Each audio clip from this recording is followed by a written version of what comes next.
Mentat asks, I am curious about your own thoughts on time, given your conversations with people like Tim Maudlin, David Albert, etc. Do you see a problem with considering the future and past to be, in some sense, over there, such that they could, in principle, be pointed at? Tim and I disagree about a lot of things, but Tim is so rhetorically gifted that he would beat me in an argument about what I had for breakfast this morning. So I really would not ever want to argue with Tim about anything verbally. Maybe in print at some point that will happen. But one thing we disagree about is Tim is a mathematical Platonist.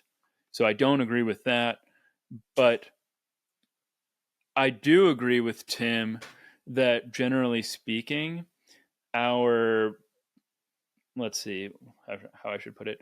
Generally speaking, our best way of understanding the natural world is through physics, and that a lot of the traditional metaphysical debates about space and time aren't sufficiently informed by physics, but at the same time, I am not sufficiently informed about the metaphysical or physical debates about space and time. So I'm very hesitant to give a definitive answer to this question, but in so much as I should be giving you an answer, I'm not quite sure what you mean by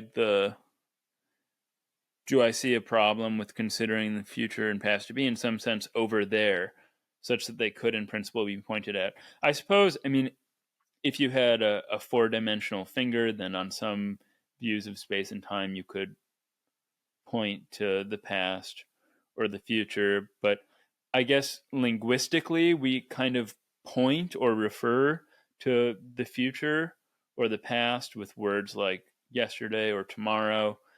Another issue that comes to mind here is determinism. If you are a determinist, or let's say, if you're not a determinist, then there certainly seems to be something puzzling about the possibility even of pointing at tomorrow as if it were over there, if it could be anything, or if not anything, constrained by some types of randomness or something like that. But again, I'm not clear on the metaphysics and physics issues, and I would want to see the developments of physics. I would defer to physicists on this matter, but as I mentioned also earlier in the podcast, physicists and philosophers alike are at odds on these issues. But two things that I would say are that, one, I just mentioned that space and time appear to be not fundamental. And this means that to answer these questions, at least it signifies to me that to answer these questions, we would really need a fully worked out or a sufficiently more worked out theory than we have of quantum gravity to understand how space and time emerge from what is fundamental, and that would play an important role in answering these questions. But to really give you an answer that is, I think, more in the spirit of what you're asking, yes, I am very uncomfortable with the idea of thinking of the past and the future as being over here or over there, because in my mind, we can only really point at concrete things, and space, the future and the past don't seem to me to be concrete.